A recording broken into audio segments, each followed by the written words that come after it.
like you. Be strong to hold the powers of the sun.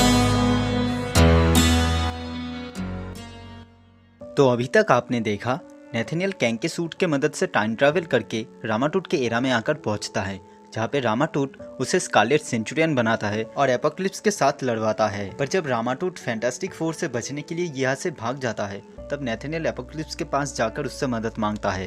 अब आगे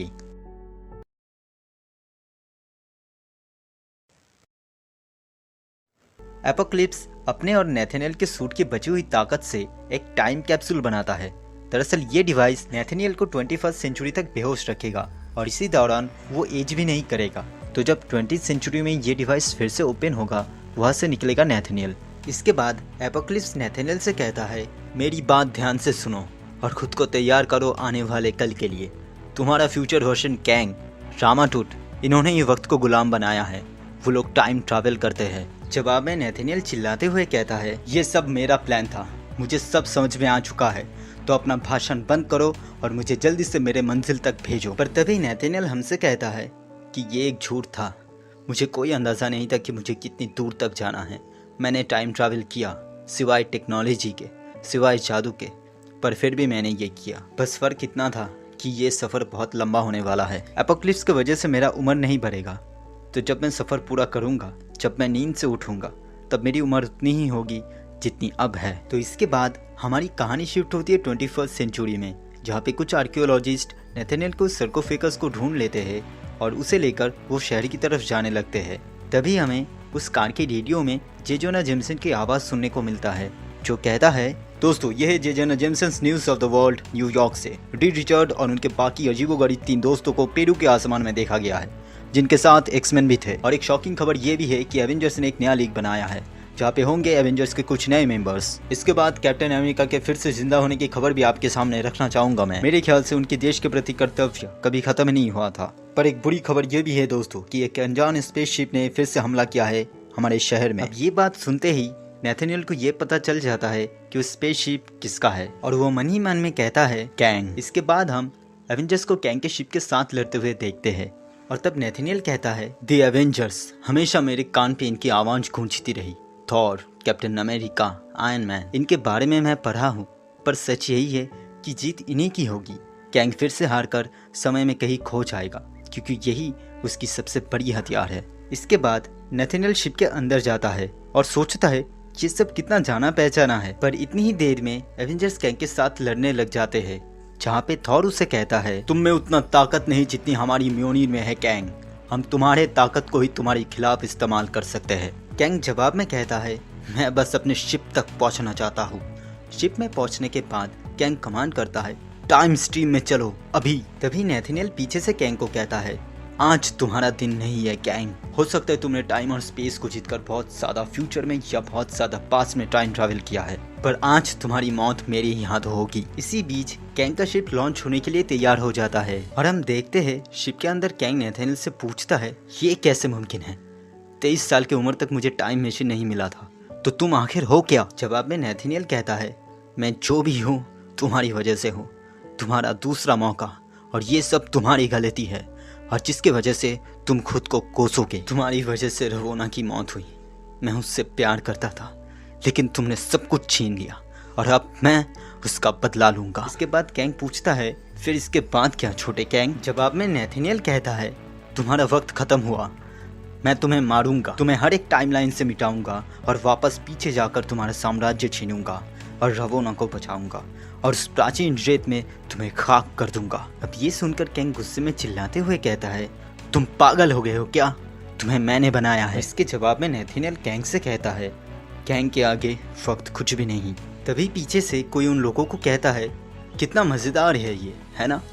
तभी हम वहाँ पे डॉक्टर डूम को देखते हैं, जो उन लोगों से कहता है, और डूम के आगे कैंग कुछ नहीं। मेरे सामने कई लोग आए, पर तुम जैसा कोई नहीं। शायद मेरी बात तुम्हारे समझ में ना आ रहा हो, पर इतना समझ लो कि तुम लोग बहुत जल्द मरने वाले हो। ये सुनकर नेथनियल कहता है, मैं हूँ नेथनियल रिचर्ड, मैंने तुम्हारी लाइब्रेरी को ढूंढा था। मैं इसके आगे नेथनियल कुछ बोल पाता। डूम कहता है, डूम तुम्हें जानता है बच्चे, कैंग ने समय में एक ऐसा हिस्सा छोड़ा जहाँ से तुम्हारा हर एक कण मिटाया जा सकता है, और मैंने तुम्हें मारने का कसम खाया था, और अब जो तुम हो ये मेरी गलती है। अब ये सुनकर नेथनियल डूम की तरफ गन पॉइंट करते हुए कहता है, अतीत का एक हत्यारा, भविष्य का एक बच्चा।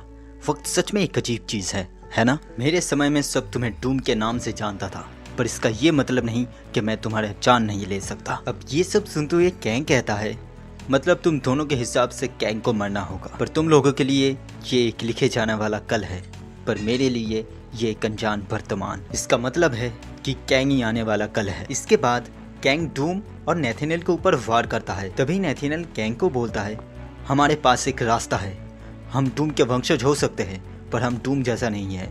मैं यहाँ से तुम्हारी जिंदगी के बारे में सब जानता हूँ, तो मेरे साथ एक दुश्मन नहीं बल्कि एक दोस्त जैसा बर्ताव करो।